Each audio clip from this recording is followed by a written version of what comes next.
जनवरी 2024 Iran हमला करता है रातों रात पाकिस्तान के एक इलाके बलूचिस्तान पे एक आतंकवादी संगठन जिसका नाम है जैश अल अदल। अब इतना ही नहीं, यहाँ पे बात समाप्त नहीं होती। दूसरे दिन 17 तारीख की सुबह ही पाकिस्तान वापस से अटैक करता है ईरान पर, और ना सिर्फ बॉर्डर पे बल्कि बॉर्डर से 50 किलोमीटर अंदर घुस के अटैक करता है, जहाँ पे कई सारे सिटीजन भी मारे जाते हैं। अब इन सारी चीज़ों में चौंका देने वाली बात यह है कि जिस दिन ईरान पहली बार अटैक करता है पाकिस्तान पर, उस अटैक के कुछ घंटे पहले ही ईरान के फॉरेन मिनिस्टर हुसैन अमीर अब्दुल्लाहियान दाओस में पाकिस्तान के प्रधानमंत्री अनवर काकड़ से मुलाकात कर रहे थे। अब आखिर इन सारी चीज़ों के बीच में ऐसी क्या बात है कि जिस कारण से ईरान अटैक कर रहा है पाकिस्तान में, और पाकिस्तान भी एक सेकंड का टाइम नहीं ले रहा ये सोचने में कि अटैक करे या ना करे, यानी कि पाकिस्तान भी बराबर उनका जवाब दे रहा है। सो इस वीडियो में हम समझने की कोशिश करेंगे कि क्या रीज़न रहे, वो क्या मेजर रीज़न थे जिसके कारण से ईरान और पाकिस्तान में एक ये मेजर वॉर हो रहा है।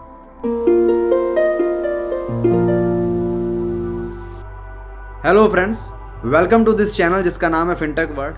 मेरा नाम है शशांक और इस वीडियो में हम डिस्कशन करेंगे ईरान और पाकिस्तान में होने वाले इस रिसेंट के वॉर के बारे में।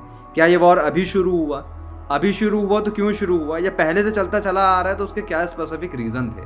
सो अगर आपको ये इन्फॉर्मेशन अच्छी लगती है या यूज़फुल लगती है तो इस वीडियो को शेयर कीजिएगा, सो दैट ये इन्फॉर्मेशन स्प्रेड हो सके, और मुझे सपोर्ट करने के लिए चैनल को सब्सक्राइब कीजिए।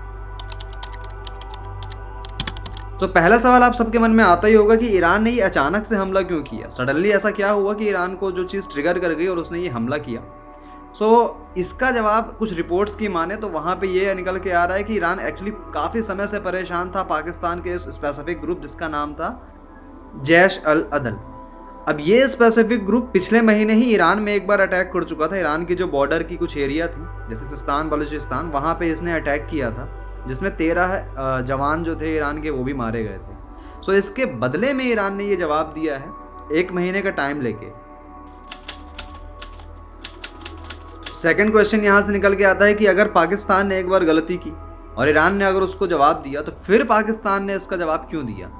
इसका बहुत क्लियर कट आंसर नहीं है, लेकिन जो चीज़ समझ में आ रही है कुछ रिपोर्ट्स को एनालिसिस करके, पाकिस्तान में अगले महीने ही चुनाव है। अब चुनाव के कारण वहाँ पे जो जनता है, जो पब्लिक है, वो थोड़ा सा गुस्से में है इन चीज़ों को लेके कि किस तरह से ईरान अटैक कर सकता है। इस चीज़ों को बढ़ावा ना मिले इसलिए पाकिस्तान ने ये डिसीजन लिया है कि अब हम भी अटैक करेंगे ईरान पे, और अपनी पब्लिक को ये आश्वासन देंगे, ये एश्योरिटी देंगे कि नहीं, हम ऐसा नहीं है कि कोई भी अटैक करके चला जाएगा, हम उस चीज़ का जवाब देने की क्षमता रखते हैं, एबिलिटी रखते हैं। इस कारण से ये माना जा रहा है कि पाकिस्तान ने भी वापस से अटैक किया। ये सब तो हो गई कुछ रिपोर्ट्स की बातें। अब उस टॉपिक पे आते हैं जिसके कारण आप ये पूरा का पूरा वीडियो देख रहे हैं, यानी कि what is the specific reason जिसके कारण ये जो ईरान और पाकिस्तान का वॉर है हो रहा है। ईरान और पाकिस्तान के बीच 959 किलोमीटर का एक लंबा बॉर्डर है जो ईरान के सबसे बड़े प्रोविंस यानी कि सिस्तान बलूचिस्तान और पाकिस्तान के भी सबसे बड़े प्रोविंस यानी कि बलूचिस्तान को डिवाइड करती है। ईरान में 2 तरह के लोग रहते हैं, एक मेजॉरिटी और एक माइनॉरिटी। जो मेजॉरिटी रहते हैं वो शिया हैं और जो माइनॉरिटी रहते हैं वो सुन्नी हैं। 95% जो रहते हैं वो शिया है कम्युनिटी, और जो माइनॉरिटी है वो 5% ही है ऑलमोस्ट। अब ये जो पाकिस्तान में सुन्नी कम्युनिटी रहती है वो ये ब्लेम करती है कि जो सिस्तान बलूचिस्तान पे जो कम्युनिटी है, माइनॉरिटी कम्युनिटी यानी कि सुन्नी, इनके साथ कुछ भेदभाव हो रहा है, इनके साथ कुछ सही ट्रीट नहीं किया जाता इनको उस पर्टिकुलर प्लेस पे यानी कि सिस्तान बलूचिस्तान पे। और ईरान इन सारे के सारे चीज़ों को डिनाई करता है और ये ब्लेम करता है पाकिस्तान को कि पाकिस्तान की बलूचिस्तान जो प्लेस है वहाँ के जो सुन्नी लोग हैं, जो सुन्नी कम्युनिटी है, उस पर्टिकुलर ग्रुप ने सिस्तान बलूचिस्तान के सुन्नियों को भड़काने का काम किया है। इन चीज़ों से हमेशा की तरह पाकिस्तान डिनाई ही करता आ रहा है, मगर ईरान इसी चीज़ को लेके बार बार रिटेलिएट करता है और बार बार इन चीज़ों को लेके आगे बढ़ता है। दोस्तों, वीडियो की शुरुआत में ही मैंने आपको एक ग्रुप के बारे में बताया होगा, एक कम्युनिटी के बारे में बताया होगा, जैश अल अदल। ये कम्युनिटी एक्चुअली सुन्नी मुसलमानों का एक अलगाववादी ग्रुप है और ये 2012 से काफ़ी ज़्यादा एक्टिव है।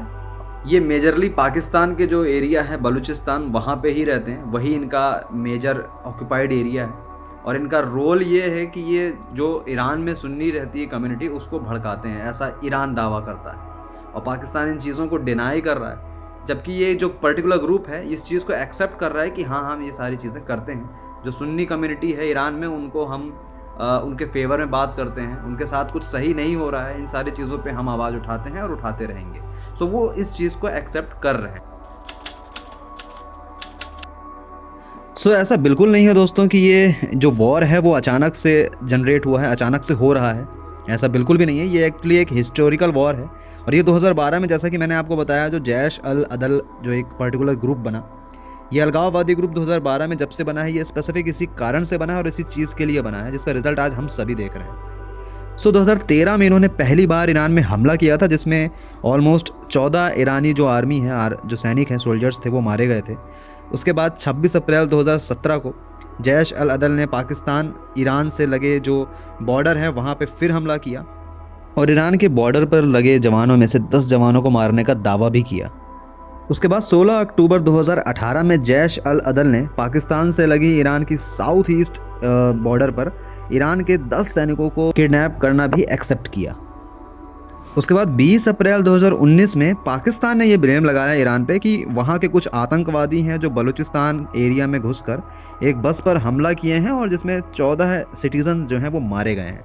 उसके बाद फरवरी 2021 में ईरान के सैनिकों ने फिर से पाकिस्तान पे एंट्री की सो दैट वो उन लोगों को छुड़ा सकें जिनको पाकिस्तान ऑलरेडी किडनैप कर चुका है। सो उसमें से 2 लोगों को उन्होंने छुड़ाया भी। देन सितंबर 2021 अगेन पाकिस्तान ने ये ब्लेम किया कि ईरान के जो एक्टिव आतंकवादी हैं उन्होंने गोलीबारी करके एक सैनिक की हत्या कर दी जो कि पाकिस्तान में था। अप्रैल 2023 अगेन पाकिस्तान ये ब्लेम करता है कि ईरान से आए कुछ आतंकवादी उनके बॉर्डर को क्रॉस करते हैं और 4 जवानों की हत्या कर देते हैं। फिर दिसंबर 2023 में जैश अल अदल ने फिर रिस्पॉन्सिबिलिटी ली इस चीज़ की कि एक हमला किया है उन्होंने जिसमें 13 ईरानी सैनिक मारे गए थे। दोस्तों इन सारे डेटा और चीज़ों से क्लियर होता है ये चीज़ कि ये युद्ध जो है, ये जो वॉर है, ये आज का नहीं है, ये काफ़ी पुराना है। ऑलमोस्ट 10-12 साल से स्ट्रगल कर रहे हैं ये दोनों कंट्री इस पर्टिकुलर ग्रुप को लेके और उस कम्युनिटी जो डिफरेंसेस हैं उनको लेके, और दोनों में से कोई शांत होने को तैयार नहीं है, एक्सेप्ट करने को तैयार नहीं है कि चीज़ों को बात करके भी सुलझाया जा सकता है अगर इतने ज़्यादा ही स्ट्रगल वाली चीज़ें हैं ये। तो दोस्तों इस युद्ध से न जाने ये दोनों कंट्री क्या बैलेंस करने की कोशिश कर रही हैं, लेकिन एक चीज़ तो साफ तौर पे अनबैलेंस हो रही है, वो ये है कि पीस और नॉन वायलेंस। पहले से ही रूस, यूक्रेन, इजराइल और गाजा नहीं मान रहे हैं अपनी हरकतों से। उधर अमेरिका ने भी यमन को निशाने पे ले रखा है हूतियों के कारण। ऐसे में ईरान और पाकिस्तान के भी इस वॉर के कारण मिडिल साउथ एरिया में काफ़ी डिस्टर्बेंस क्रिएट हो रहा है। अब यहाँ समझने की बात यह है कि ईरान ने अभी रिसेंट में तो पाकिस्तान के साथ वॉर किया ही है और कर ही रहा है। इसके पहले भी ईरान ने काफ़ी कुछ किया है, लाइक ईरान और सीरिया के आतंकी ठिकानों पर, टेररिस्ट एरियाज़ पर हमला करना मिसाइलों से। और ये सारी चीज़ें कहीं ना कहीं कुछ लोगों का कहना ये भी है कि वो सारी चीज़ें इसलिए कर रहा है सो दैट वो दिखा सके ईरान कि कितना पावरफुल है और कितना शक्तिशाली होता जा रहा है वो समय के साथ। अब उसकी ये ताकत दिखाने के चक्कर में यूरोप और एशिया और न जाने कहाँ कहाँ क्या क्या असर पड़ सकता है, क्योंकि दोस्तों युद्ध जो होता है, वॉर जो होता है, वो सिर्फ और सिर्फ आर्मी को और सिर्फ गवर्नमेंट को ही हार्म नहीं करता है, वो पूरी की पूरी कंट्री को हार्म करता है। और हमने देखे हैं ऐसे कई वॉर के रिजल्ट्स, और न जाने ये कंट्रियाँ क्यों लगी हुई हैं, क्या प्रूफ करने पे लगी हुई हैं। इन सब के बावजूद भी मैं तो यही कहूँगा कि ये सारी चीज़ें जल्द से जल्द शांत हो जाएँ, जो भी चीज़ें हों वो बातों से सुलझ जाएँ तो ज़्यादा बेहतर होगा। अदरवाइज़ इसका इम्पैक्ट बहुत ही ज़्यादा नेगेटिव होगा जो कि हमने अभी सोचा भी नहीं है। सो ये थी दोस्तों ईरान और पाकिस्तान के बीच होने वाले वॉर का रीज़न, क्यों हुआ, कब से चल रहा है। अपने एंड से मैंने वो सारे डिटेल देने की कोशिश की। अगर आपको ये इन्फॉर्मेशन यूज़फुल समझ में आती है या आपको थोड़ी भी इससे कुछ वैल्यू मिलती है या नॉलेज मिलता है, इस वीडियो को शेयर करिए और चैनल को सब्सक्राइब कीजिए सो दैट इन चीज़ों पे मैं कंटिन्यू वर्क कर सकूँ। Thank you so much for watching this video.